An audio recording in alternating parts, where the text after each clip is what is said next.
Bismillahirrahmanirrahim. Assalamualaikum warahmatullahi wabarakatuh. Salam sejahtera and salam satu Malaysia. I am Nurunisa. Welcome to the Lawless Lawyer TV. So today we are going to make a case review with a case of Tenaga Nasional Berhad against Syarikat Bekalan Air Selangor. So without further ado, let me first start with a summary of the facts. Okay, so first of all, let us look into the summary of the facts. Okay, the summary of the facts is Tenaga Nasional Berhad is the appellant in the case which owns many underground cables around the country. In the case, one of their cables in the Setapak residential area was damaged by excavation work of the second respondent, which is the contractor. The first respondent in this case is the Syarikat Bekalan Air Selangor, which is Syabas, which the responsible authority to provide supply water in the state of Selangor, Federal Territory of Kuala Lumpur, and also Putrajaya. There are a lot of its underground pipes, and Tenaga Nasional Berhad's underground cables overlap each other. Thus, any excavation works relating to repairs to water pipes must be done with extra care. Then, the appellant took legal actions against the first respondents and also the second respondents, premised on the thought of negligence, as there was damage caused by the excavation works. However, the second respondents claim indemnity from its insurer, which is Lompat Insurance Berhad, and its subcontractor, which is Pembinaan Benua Cekap Senden Berhad. At trial court, the plaintiff argued that the learned judge wrongly decided the case based on the contractual relationship between Syabas and the second respondent, to which TNB is not the party. However, Tenaga Nasional Berhad argued that the court should consider whether Syabas owed TNB non-delegable duty to ensure the second respondent carried out its job with reasonable care.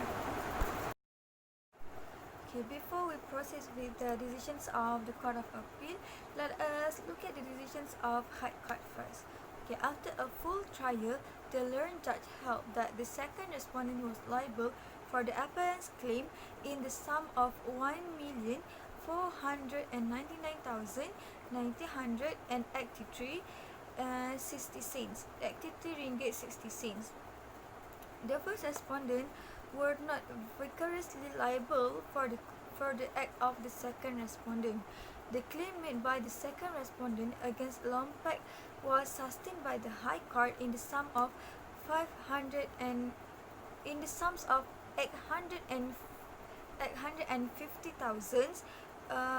ringgit 64 cents.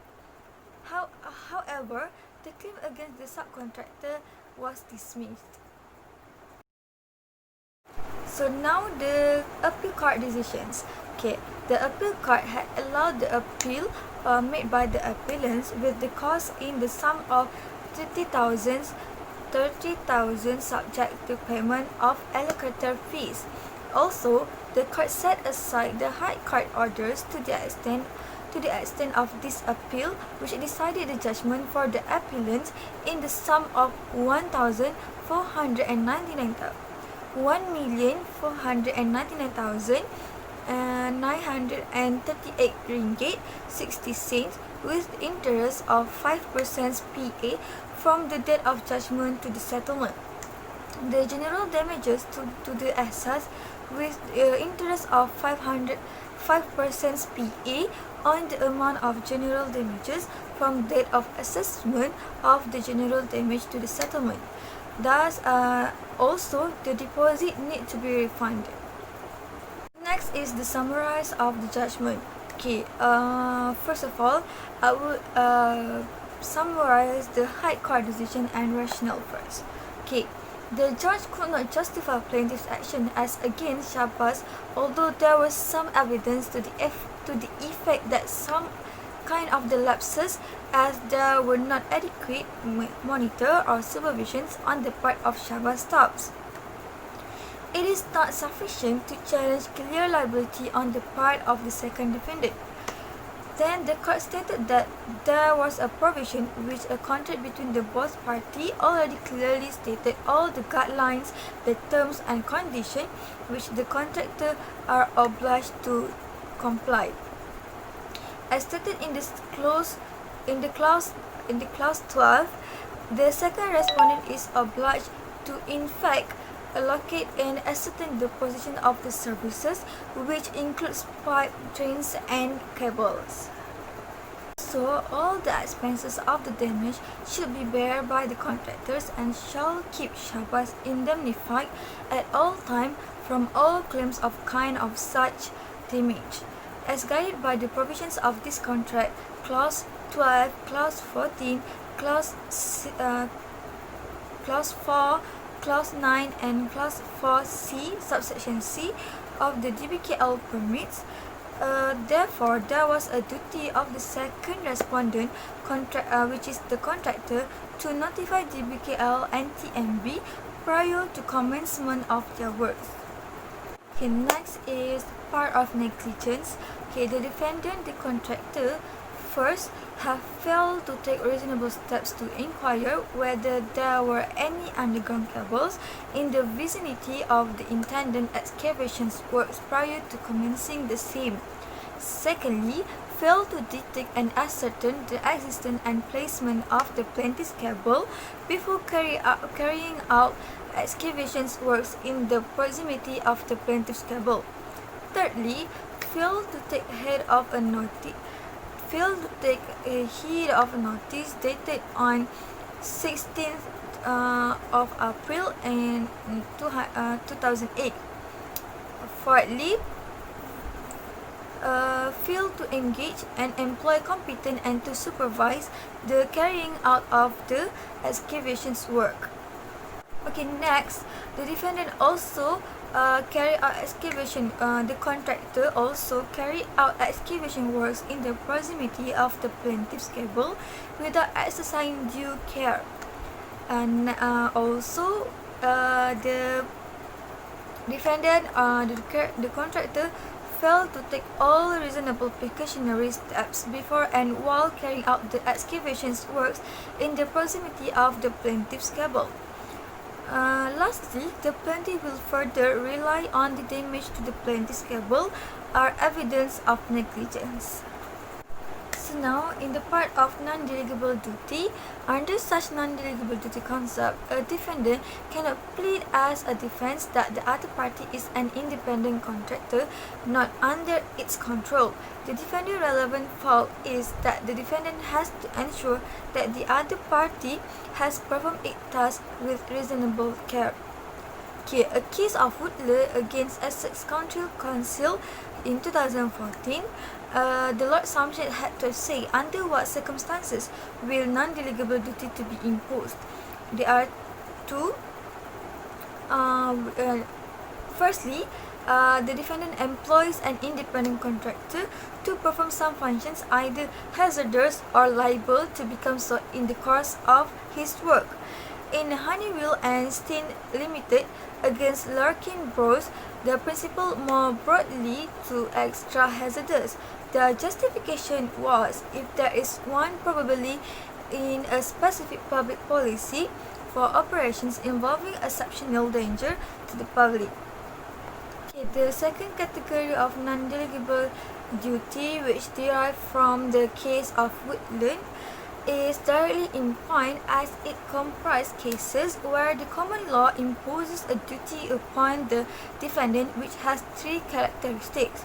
Firstly, it arises not from negligent character of the act itself, but it is due to an antecedent relationship between defendant and the claimant. Secondly, the duty is a positive or affirmative duty to protect a particular class of person against a particular class of a risk. Thirdly, The duty is by virtue of that relationship personal to the defendant. Hence, both the appellants and the first respondent are major public utilities vehicles in the country, as their underground pipes and cables would likely encounter each other. The first respondent was required by Section 40 of the Streets, Drainage and Building Act 1974 to obtain a permit from Dewan Bandaraya Kuala Lumpur to carry out such excavations work. Also, there was a specific requirement on the part of the first respondent need to obtain the permissions from the appellant. The other authority that has been referred is a case of Datuk Bandar Dewan Bandaraya Kuala Lumpur against Ong Kok Peng and others, which refer to the judgment of Peh Swee Chin, Supreme Court judge.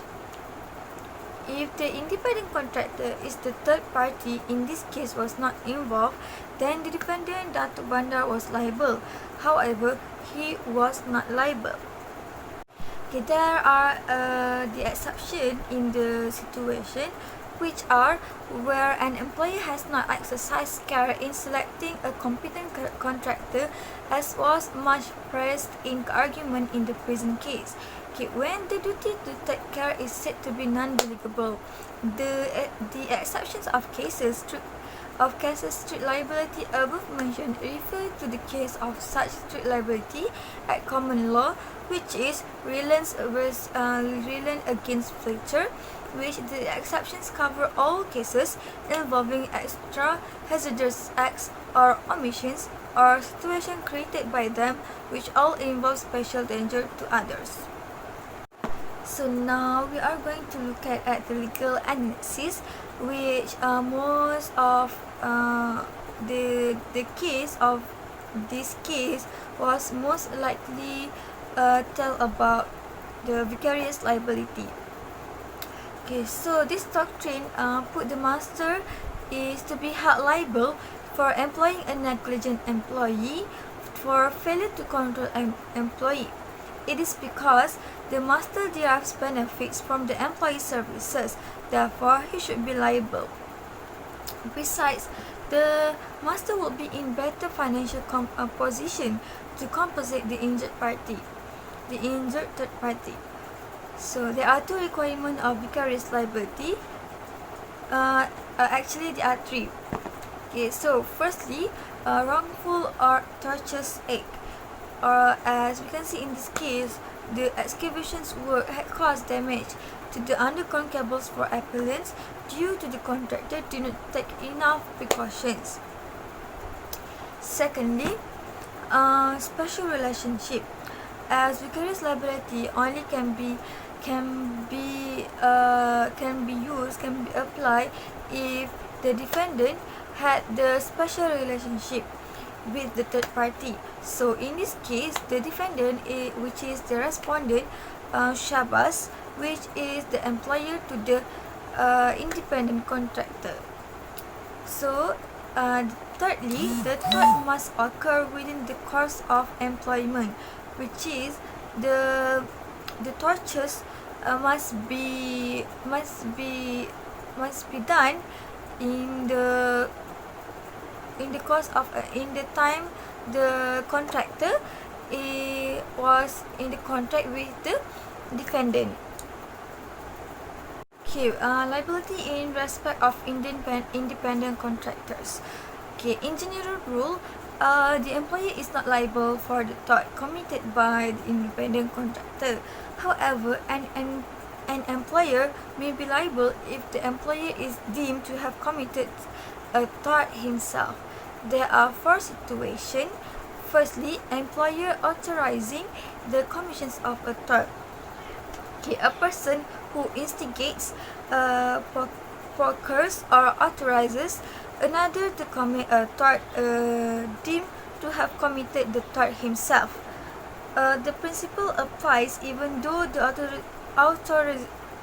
authorizations or ratification is made after the commissions of the tort. Liability is imposed irrespective of the nature of the relationship between the employer and the primary tortfeasor, be it an employer, independent contractor or agents.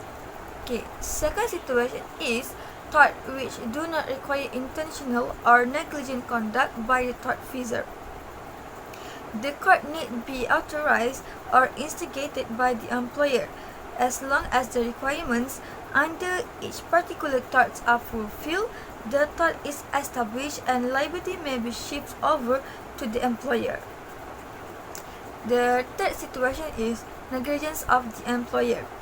Okay, as we can see in the case that had been referred in the judgment, which is a case of DBKL against Ong Kok Peng, that there are one exceptions relates to the negligence of the employee himself in the selections of independent contractor.